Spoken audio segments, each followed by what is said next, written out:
This happened a week ago. I'm 35, and after my divorce, I rented a cabin in the woods. I thought being alone in nature would help me recharge.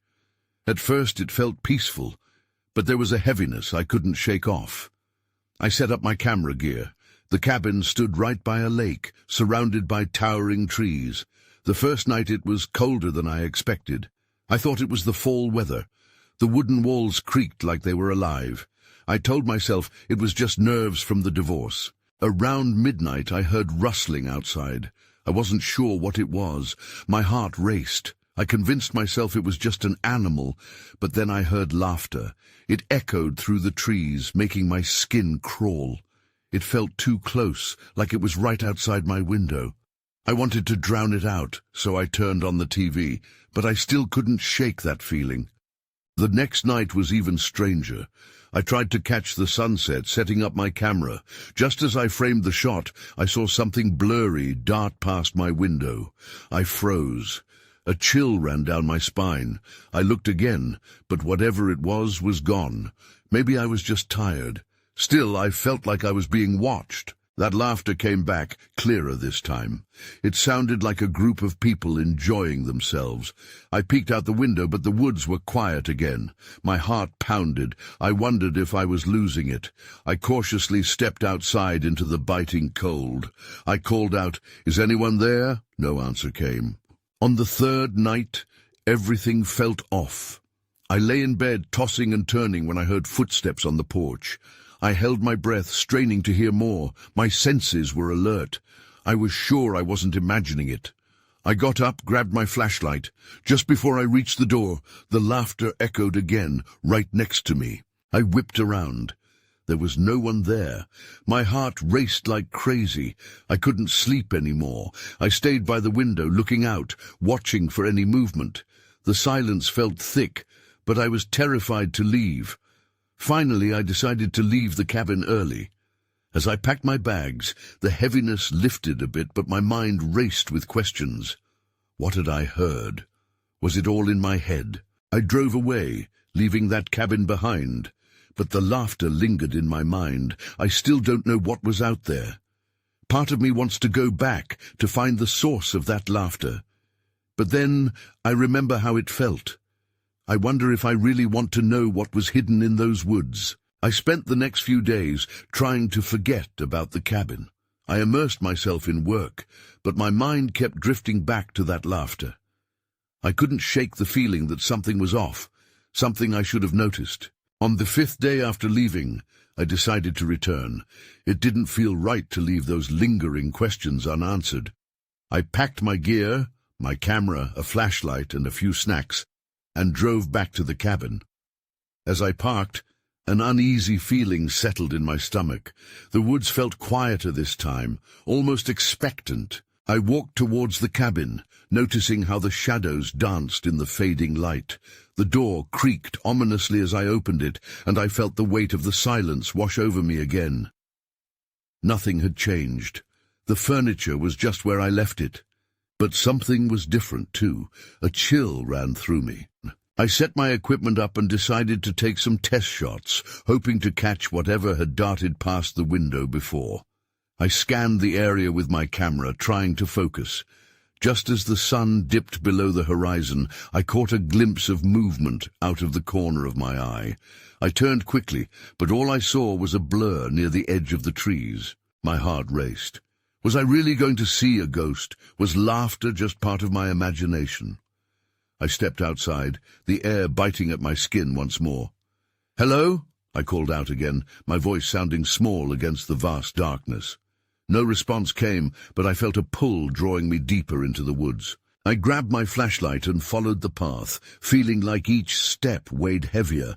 The beam cut through the black, revealing nothing but branches and underbrush. Yet the laughter echoed in my mind, making me hesitant. Just as I was about to turn back, I noticed something sticking out from the ground, a small, rusted metal box half buried in the dirt. Curiosity overtook my fear. I dug it out, and my hands trembled as I pried it open. Inside were old photographs, the faces faded but filled with joy. I stared at them, puzzled. It looked like a group of friends, gathered at what must have been a party. Laughter bubbled up in the images, the same kind I'd heard. But then I noticed something else. The last photo was strange. It showed a group of 6 people, but one face appeared scratched out, half erased. My stomach twisted. Who were these people? Why was one marked like that? Suddenly, a cold wind whipped through the trees, and I heard the laughter again, mixed with whispers that seemed to echo from all around. My heart raced. I was no longer just a spectator. I had intruded. My fingers gripped the box tighter as a sense of dread settled in. Then everything went dark. The flashlight flickered before dying completely, leaving me standing in a pitch-black void. I fumbled for my phone. No service. The laughter grew nearer, and now it felt threatening. Panic set in. I was not alone. Out of instinct, I stumbled backward, tripping over roots and limbs, the box clattering away from me into the darkness. I couldn't see, but I could hear. Footsteps were approaching, quickening, like something, or someone, was closing in. "Who's there?" I shouted, my voice shaking. All I got in response was that laughter, now laced with something darker, more sinister. I turned and fled blindly into the woods, desperate for escape, not knowing what awaited me in the depths of those shadows. I ran with no clear path, branches snagging at my clothes, the darkness swallowing my screams. Each breath felt like a jagged stone lodged in my throat, and I stumbled over roots, fighting to keep my footing. That laughter echoed behind me, a cruel game. "Get away from me!" I yelled into the void, hoping to summon some strength through anger, but I heard only the wind mocking me. The laughter morphed, layering itself with whispers, as if the very trees were joining in the taunting. I felt disoriented, losing my sense of direction. I finally broke free of the dense underbrush and found myself in a small clearing. I halted, scanning the darkness for signs of life, my flashlight useless at my side. My heart thundered as I steadied my breath, forcing myself to listen. The laughter faded, but the whispers remained, a low murmur that wrapped around me. Then something caught my eye just ahead, a faint glowing light. Hesitantly, I stepped closer, trying to ignore the cold knot in my stomach. Maybe it was my chance to escape, whatever this was. As I drew nearer, the light stabilized, revealing an old lantern sitting on a fallen log. It flickered gently, despite no apparent source of fire. I hesitated for a moment, suspicion overriding my desire for safety. But as I approached the lantern, the voices grew louder, urging me forward. I picked it up, its metal warm against my skin. The sudden surge of light felt like a lifeline. I could see now, and there, in the shifting shadows, I saw the outlines of figures, people dressed in old-fashioned clothing. They loomed just beyond the edge of the clearing, their forms flickering like the lantern's flame. Fear gripped me. I dropped the lantern, and it crashed to the ground, extinguishing instantly. The laughter erupted again, loud and piercing, echoing through the woods, and the figures shifted closer, their faces contorted in a mix of mirth and malice. I turned and ran, panic driving my feet. I darted back into the trees, my breath coming in frantic gasps. I needed to get away from those eerie figures. But with each stride I took, the whispers morphed into words, chilling my spine. "Join us!" they called, and I felt an overwhelming pull to turn back. "No," I shouted, forcing my legs to move faster. I needed to get back to the cabin. The sanctuary of my car was my only hope. I could feel them behind me, shadows weaving through the trees, closing the distance. My heart raced. Just as I neared the cabin, I stumbled upon the box I had dropped, the photographs scattered in the dirt, faces gazing up at me, staring with frozen smiles. One photo stood out, vibrant amidst the dullness of the others. The erased face was now clearer, highlighting the dark eyes staring right through me. I snatched the photo, shoving it into my pocket and bolted inside the cabin. I slammed the door shut, my hands shaking as I fumbled to lock it. I pressed my back against the door, eyes darting around for anything that could help me. The laughter faded, but that didn't mean I was safe. Then I heard something tapping, a slow, deliberate knock on the door. "Let us in," the voices cooed. The sound sent chills down my spine. I looked around, desperate for a way out. That's when I noticed movement outside the grimy window. They were gathering, those figures pressing close, their eyes glinting in the darkness. My heart pounded against my ribcage. I had to know more about what I'd just uncovered. I needed to understand who those people were and why they were haunting me. Time was running out. As the tapping grew more insistent, I realized I couldn't stay trapped here forever. With a deep breath, I took a step back and steeled myself for whatever came next. I gripped the edge of the table, trying to steady myself. The knocking grew louder, more impatient, and I could feel panic clawing at my throat. I wanted to scream, to shout at those figures outside, but all I could manage was a shallow breath. Then silence. The absence of sound felt heavier than the knocking. I could hear my heartbeat racing in my ears. I moved slowly to the window, edging closer to the grimy glass. Peering through the gaps in the curtain, I strained to see what they were doing. The figures stood immobile, their faces obscured in shadow. Then out of the corner of my eye, something shifted. I turned abruptly, and the front door creaked under an unseen weight. My breath caught.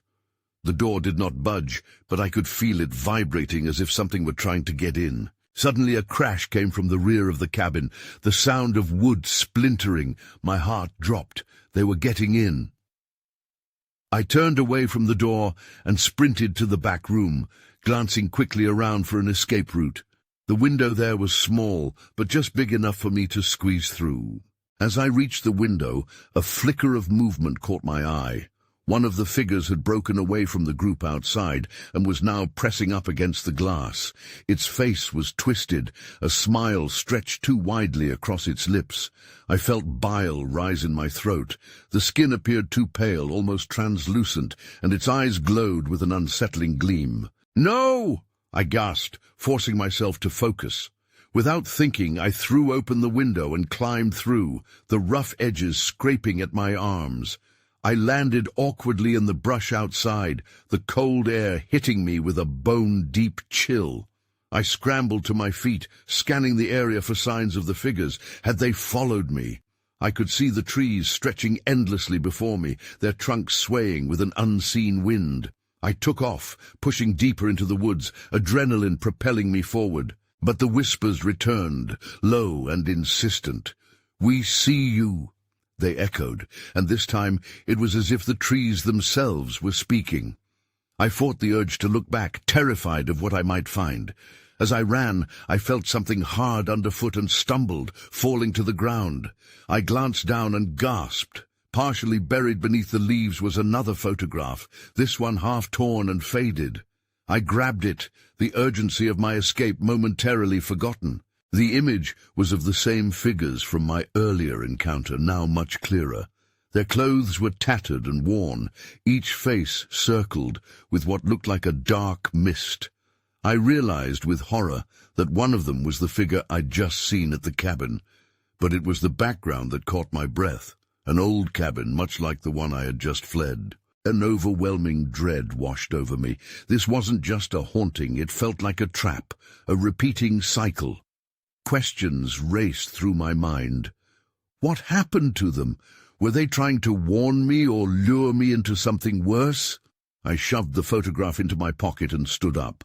I had to find somewhere safe, someone who could explain all of this.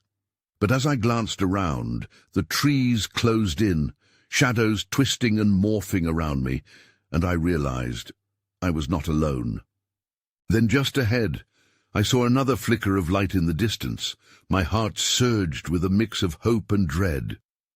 I had to know if this light was a chance for salvation or another snare. I raced toward it, not knowing what awaited me. I stumbled through the underbrush, the flickering light guiding me like a distant beacon. It was hard to tell how far away it was, but it seemed to be growing closer. As I neared, I felt my pulse quicken. What if it was another twisted figure waiting to trap me? The whispers faded, replaced by a low hum. I couldn't tell if it was the wind through the trees or something else. I pressed on, my breath coming in ragged gasps. Each step felt heavier than the last. Finally, I broke through the last line of trees, and the sight that met my eyes jolted me to a halt. There, in a small clearing, stood a cabin. This one looked different, newer, with bright wood, and a welcoming glow spilling from the windows. Relief washed over me. Could this be a safe haven? I took a hesitant step forward, but then I remembered the photograph in my pocket, the shadowy figures. Were they connected to this cabin too? A chill ran down my spine. Determined, I moved forward cautiously, approaching the door. Just as I raised my hand to knock, the door swung open, startling me. A woman stood there, her eyes wide with surprise. "Who are you?" she asked, her voice trembling slightly. I'm sorry, I was running from something." The words tumbled out before I even processed them. "I don't know what's happening." "Come inside," she urged, glancing behind me as if expecting something to emerge from the shadows. I stepped past her, and she quickly shut the door. The interior was warm, filled with the smell of wood smoke and something sweet. A fire crackled in the hearth, casting flickering shadows against the walls. But the woman's gaze was fixed on my face, concern etched into her features. "Please, tell me what you saw," she urged, her voice trembling slightly. I was about to speak when I noticed a photo frame on the mantel, the same figures I had seen earlier staring back at me. "Where did you get that?" I whispered, feeling a swell of fear rise in my throat. Her eyes darted to the photograph. "I found it here when I moved in," she replied. "They always appear. It's like they're trying to warn us." "We?" My heart raced. "You've seen them too?" "Yes," she said, her voice barely above a whisper. "And they don't just appear. They get into your mind. You start seeing things, hearing things. You can't escape." Suddenly a loud thud shook the cabin, making the windows rattle. Something or someone was outside. I could feel the air grow heavy with tension. "What was that?" I asked, panic rising. "Don't open the door," she shouted, grabbing my arm. I turned to see her eyes wide with fear. That's when I saw it. A dark shape moved quickly past the window, the pale glow of familiar eyes peering in, waiting, and then everything went dark. I gasped as the darkness swallowed the room. My heart raced, pounding loudly in my ears. I reached instinctively for the woman's hand, desperate for something, anything to hold on to. "What's happening?" I whispered, my voice trembling. She didn't respond at first. I could sense her fear thick in the air. The crackling fire was the only sound filling the silence, while the shadows danced around us. I edged closer, straining to see her face in the dim light. "I don't know," she finally said, her voice shaky. "But they're here. We need to stay quiet." "What do you mean, they're here?" My eyes darted to the door. I could almost feel the weight of unseen eyes pressing against the cabin's wooden walls. It was like being hunted. "What do they want?" Suddenly I heard a soft scratching sound near the door. It sent ice through my veins. "What is that?" I asked, my voice barely above a whisper. "They want in," she replied, her eyes wide with terror. "They want you." "Me?" I choked. "Why me?" "I don't know," she said, "but they find a way to target people. It's like they know your fears, your secrets." The scratching intensified, joined by muffled whispers that seemed to swirl around us. I felt the urge to run, but the door held a mysterious weight that pinned me in place. "They can't get in, right?" I asked, my voice trembling further. "It's not just about getting in," she said, her eyes reflecting fear mingled with something else, desperation. "They can get inside your mind, too. It starts with the whispers. You'll hear them when you're alone. Then they make you doubt yourself, doubt what's real. I just want to leave." She shook her head. "You can't. They won't let you go. You need to understand. Once you see them, you're never really free." The scratching ceased abruptly. Heavy silence fell. I strained to hear anything, but it was as if the world held its breath. Then, with a chilling clarity, a voice echoed through the cabin. "Open the door!" Panic surged through me. "What do we do?" "Don't answer," she shouted, her grip tightening around my arm. "If you do, it will get inside." I watched her, eyes darting back to the door. I could feel the pulse of darkness pressing around us. The voice called again, softer this time, almost pleading. "Please, let me in." "No," she cried, pulling me farther away. "We can't give in." But the whisper pulled at something deep within me, exposing my hidden fears, my doubts. What if it was someone lost, someone needing help? A part of me wanted to believe it, to trust. Maybe I should just... "No!" she screamed, panic flickering in her eyes. Just as I opened my mouth to respond, the door shuddered violently. "I have to see," I said, breaking away and lunging toward it. "Don't!" I reached for the handle, but before I could turn it, the door burst open with a force that shook the cabin. The light from outside flooded in, and there it stood, an apparition of shadows, twisted and writhing. My breath caught in my throat as it stepped forward, its hollow eyes fixated on me, and in that moment I understood it was not just an illusion. It was coming for me. Everything I feared was about to become real. The figure loomed in the doorway, a mass of shifting shadows. I stumbled back, heart pounding, desperate to escape the reality of what stood before me. "What do you want?" I shouted, my voice cracking. It tilted its head, as if considering my question. "You," it whispered, the sound like brittle leaves crunching. "You belong to me now." "Get away from me!" I shouted, fear igniting an adrenaline rush. My eyes flicked over to the woman who stood frozen, a look of devastation on her face.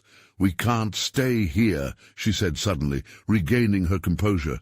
"We need to find a way out." "But where?" I asked, the thought of confronting the creature paralyzing. "We can't just go outside with it there." The shadow form stepped forward, and I could almost feel its icy breath, sending a shiver down my spine. Memories flooded my mind. Past moments of weakness and regret. It was as if it knew everything, all my insecurities laid bare. "Listen to me," she urged, her voice rising above my spiraling thoughts. "There's a trapdoor in the back of the cabin. It leads to the basement. We can hide there." Before I could respond, the creature lunged forward. I yelped and grabbed her hand. "Now!" I pulled her toward the back wall, heart racing with every step. I had no idea if it was following, but I didn't dare look back. We reached the corner of the cabin and found the trapdoor slightly ajar, a faint light flickering from below. I pushed it open, and we scrambled inside, dropping into the dark, musty cellar. The door creaked loudly above us as I pushed it shut. Darkness enveloped us instantly. It smelled of mold and wet wood. My hands trembled as they brushed the cold, rough walls, feeling for a light switch. I fumbled along the wall, terrified of what might be lurking in the dark. "Is it gone?" she whispered. "I don't know," I admitted, my voice just as shaky as hers. "But we need to stay quiet."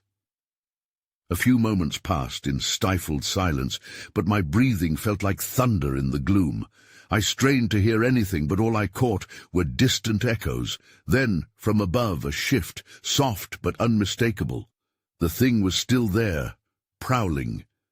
"It's looking for us," I whispered after a few agonizing seconds. "I realize that," she hissed, panic creeping back into her voice. "There has to be another exit down here." "Like what?" I asked, my pulse racing. "Something," she snapped, pulling away and scanning the corners of the dim cellar.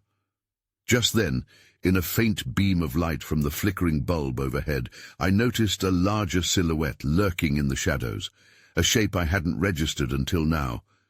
My breath caught. That wasn't just an illusion, it was something more. "Wait!" I gasped, taking a cautious step toward it. "What's that?" She turned and her eyes widened in horror. "No! No! Get back!" But the moment had already seized me, and I took another step forward. That's when I saw it clearly, an opening, a tunnel that slithered deeper into the earth. "What is down there?" I asked, a mix of trepidation and resolve filling me. "To hell." "Maybe," she spat, her eyes darting nervously. "Do we really want to find out?" Before I could answer, the cabin above creaked again.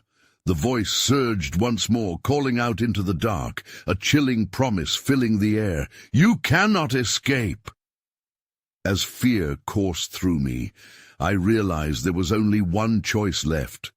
And beneath that flickering light, I couldn't shake the feeling that whatever lay ahead was already waiting for us. My heart raced.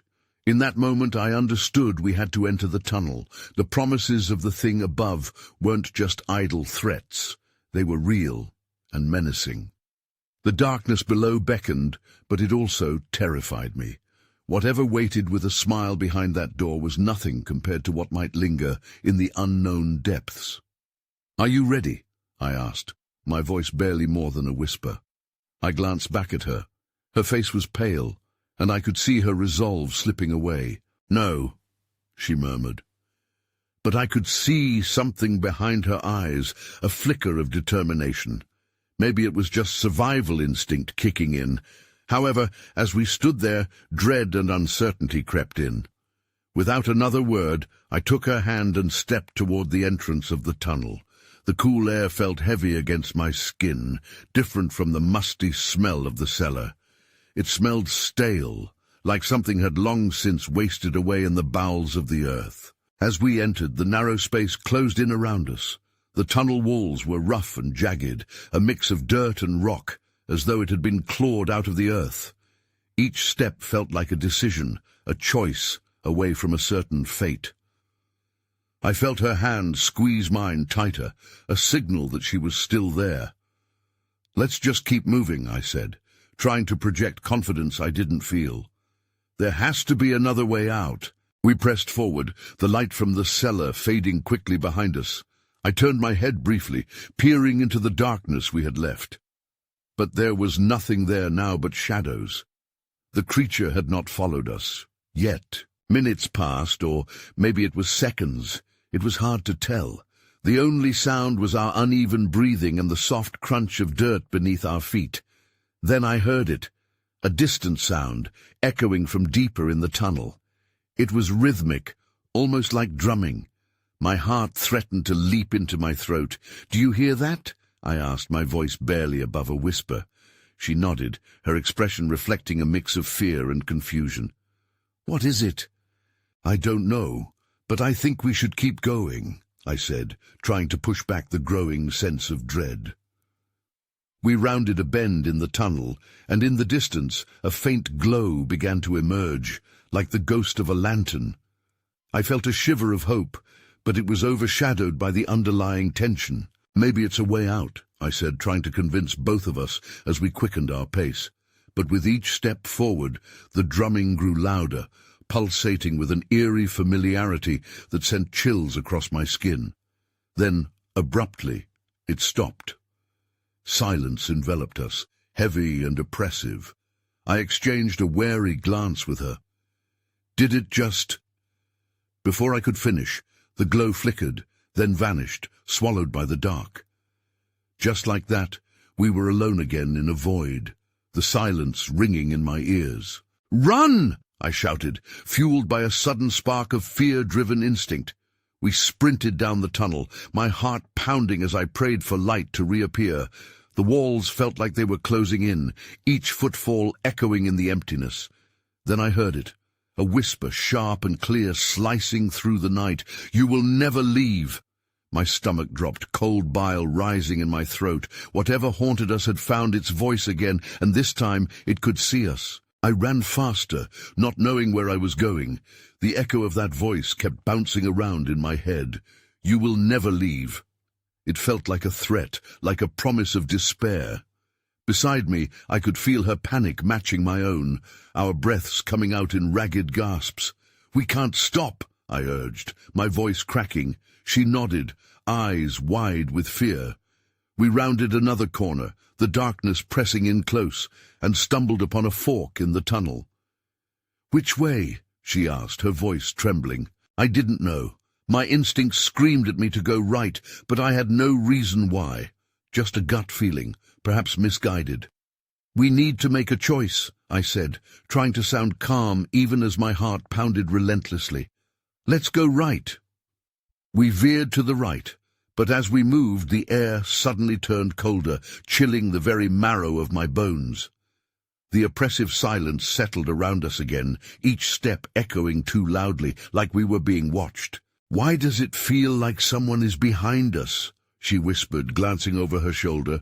I didn't want to turn back. Something deep inside told me that looking back could invite trouble. I don't know, just keep moving. The tunnel twisted and turned, and as we moved deeper, the walls grew damp, slick with moisture.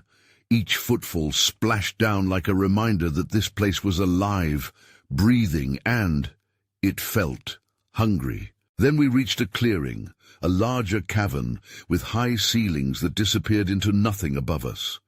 I could barely make out the walls, but I saw something strange.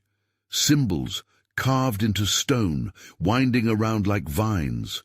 They glimmered under an unseen light, not reflecting what little we had left from our own fading hope.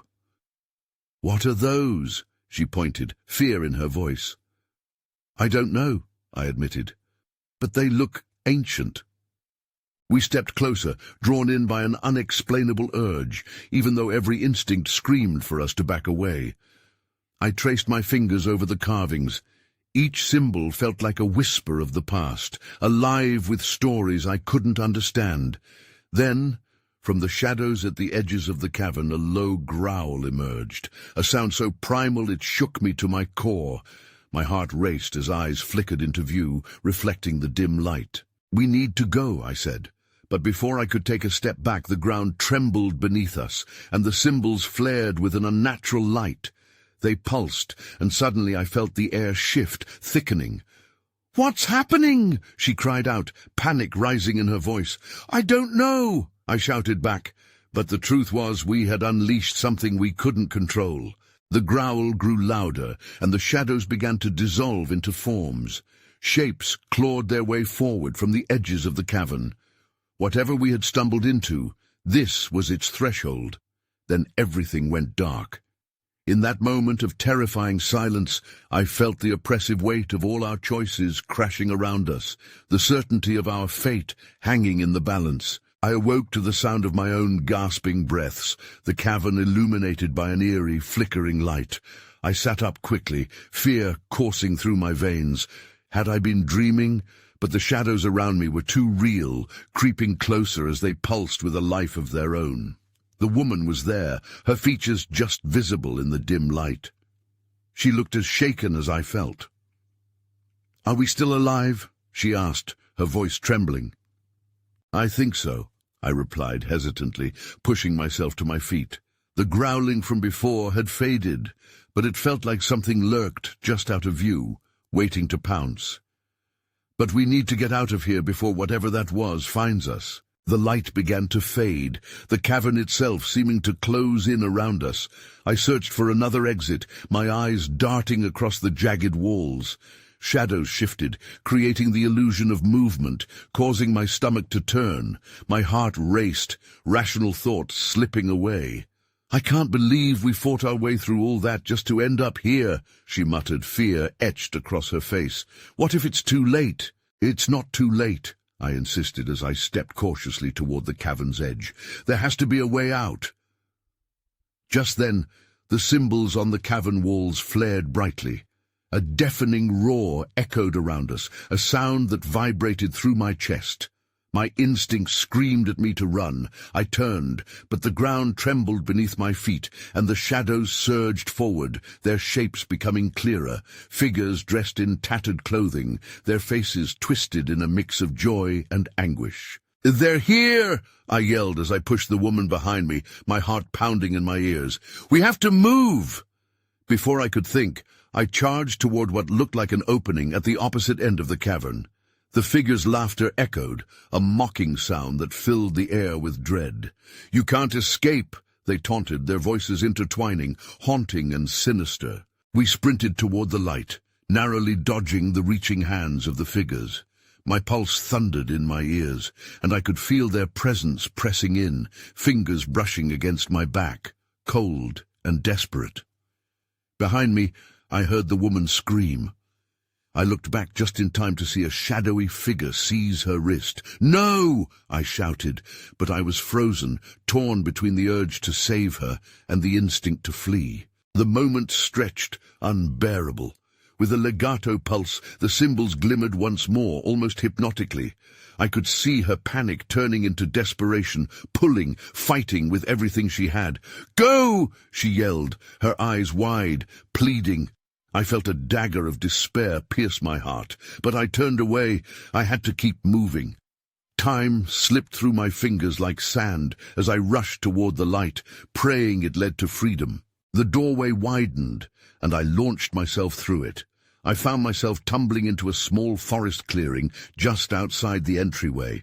The air was different, fresher, but something tugged at my consciousness, a lingering heaviness shadowing my thoughts. I quickly scrambled to my feet. To my surprise, the woods were still too quiet. I felt like I was in a surreal dream, suffocated by the absence of sound. "What just happened?" I gasped, scanning the tree line for signs of movement. I could hardly remember how I had gotten there. The shadows were gone, but the sense of being hunted remained. I thought of her screams. Was she still trapped in that cavern, echoing in a nightmare of shadows? I swallowed hard. I would never forgive myself if I abandoned her. But then I saw it. Flickering in the distance was the faint glow of a lantern within the trees. My heart skipped. A light, a promise of sanity amid the chaos. I hesitated, torn between rushing toward it and returning to search for her.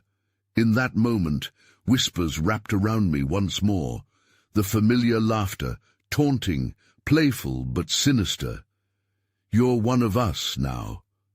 I froze. I could feel a presence creeping from behind me, pressing against my will. I turned, panic setting in. The woods thinned out, but as I neared the lantern's glow, a sense of dread coiled in my gut. My hand clutched the photograph of the haunted faces in my pocket, a tangible reminder of the trap I had unknowingly walked into. "Just go," I told myself, shoving fear down deep.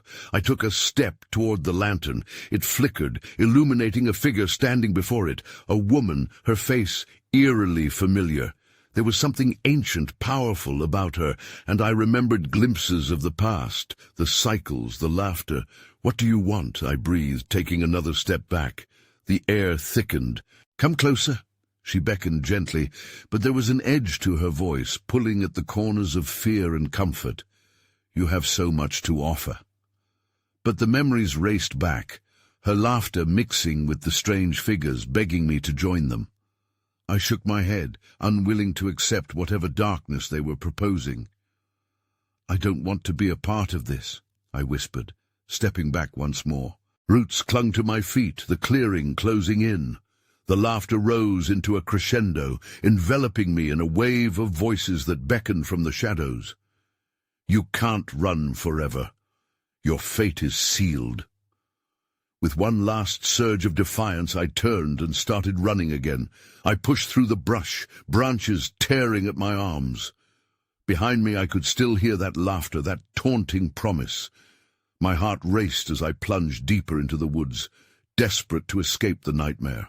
But I didn't know if I would find solace beyond the trees, or merely step into a new realm of shadows. And still, part of me wondered if what I was escaping from would ever truly let me go. As the darkness enveloped me once more, I fell into the uncertainty of the night and the laughter, uncertain of what awaited me, or if I was simply running in circles.